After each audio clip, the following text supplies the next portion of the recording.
የምትባል ልጅ ትምህርት ቤት አካባቢ ባህሪዋ እንዴት ነው? ባህሪዋ ማለት ከወንዶች ጋር ትቀራረባለች?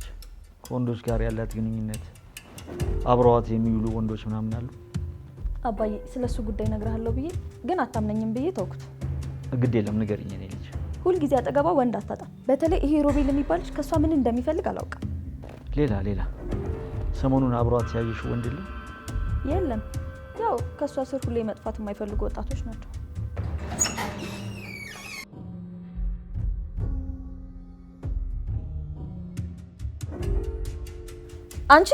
አንቺን እኮ ነው።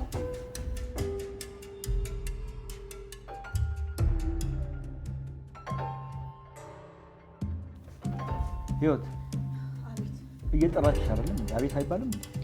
ስሜ ህይወት እንጂ አንቺ አይደለም። ተይ እንጂ ለምን ያባትሽን ስም ነግረሽን በሙሉ ስምሽ አንጠራሽም? አባቴ ስለሞተ ብዙ በሱ ስም አልጠቀምም። ስሙ ከሞተ በኋላ ከማያገለግል አባት ተወልደሽ ነው አንቺ ማማትራቢ ሆንሽ። ከማይረባ አባት ነው የተወለድኩት። እኔ ግን ማረባ ልጅ አይደለሁ። አረ እስኪ በእናትሽ ስለአባትሽ አጫውቺ። ራሄል ስርዓት ይኖርሽ እንጂ። አባዬ እቺ ልጅ እኮ ብዙ አናውቃትም። ቢያንስ የተወሰነ ነገር ማወቅ ለሁላችንም ጥሩ ነው። ልክ ነሽ። እኔም ሞት ወቃሽ መሆን ስለማልፈልግ ብዙ ስለአባቴ አልናገርም። በጣም አሳዛኝ ነሽ። ለአባትሽ ያለሽ ፍቅር ደግሞ በጣም ነው የሚያስቀናው። ህይወት ታዩ እንደዚህ አይነት ወሬ አያስፈልግም። አይ በጣም መጥፎ ሰው ነው። በጣም አስተዋይና የሰው ውለታ ማትረሽ ሰው ነሽ። አባትሽ ግን እንዳንቺ ጥሩ ሰው ነበር? ኃላፊነቱን የማይወጣ ልጁን ልጄ ብሎ ለመጥራት ድፍረት የሌለው በህልሙ እንኳን ልጄ ብሎ ለመጥራት የሚፈራ ቦቅቧቃ አባት ነበር የነበረኝ። ህይወት ምን እያልሽ ነው? እንዴት ልጄ ፊት ስለ አባትሽ እንደዚህ ታወሪያለሽ?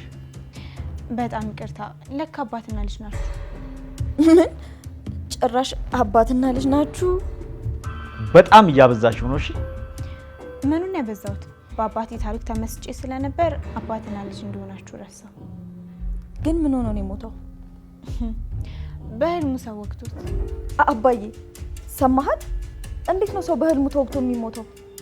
እንዳልኩሽ በጣም ፈሪና ቦቅቧቃ ስለነበር በህልሙ በተወጋው ጩቤ በእውነት ሞተ። ወይኔ ፈጣሪ፣ በጣም አስገራሚ አባት ነው ያለሽ። በጣም አሳዛኝ በይ።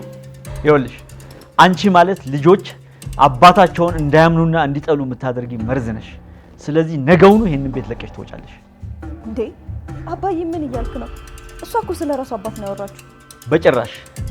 አንቺ ፊት እንደዚህ አይነት ወሬ የምታወራው አንቺም አባትሽን እንደሷ እንድታዩ ስለፈለገች ነው። አባዬ አንተ በጣም ጀግና ነህ። ለኔ ከፈልክልኝን መስዋዕትነት በሚገባ አውቃለሁ። አባ እኔ እኮ ድጋሚ የመፈጠር እድል ቢሰጠኝ ድጋሚ አባቴ የማደርግ ምርጥ ሰው ነህ። ቢሆንም እንደዚህ አይነት ወሬ ሲወራ መስማት አልፈልግም። አባትሽ ግን ሌላ ደህና ታሪክ የለውም? ሰው ገሏል። የምርሽ ነው? እንዳልኩሽ ጥሩ ሰው አይደለም። ይሄ በጣም አስገራሚ ሰው ነው። ቆይ እንዴት ነው በህልሙ የሞተ ፈሪ ወንድ ሰው ሊገል የሚችለው? እንግዲህ አባትሽ ከዚህ ቤት ሲያባረረኝ እኔም ለመሄድ ሻንጣዬን ይዤ እውነተኛ ታሪኬን በደንብ እነግርሻለሁ። ለምን? አሁን ንገሪኝ። አሁን ብዙ ስራ አለብኝ።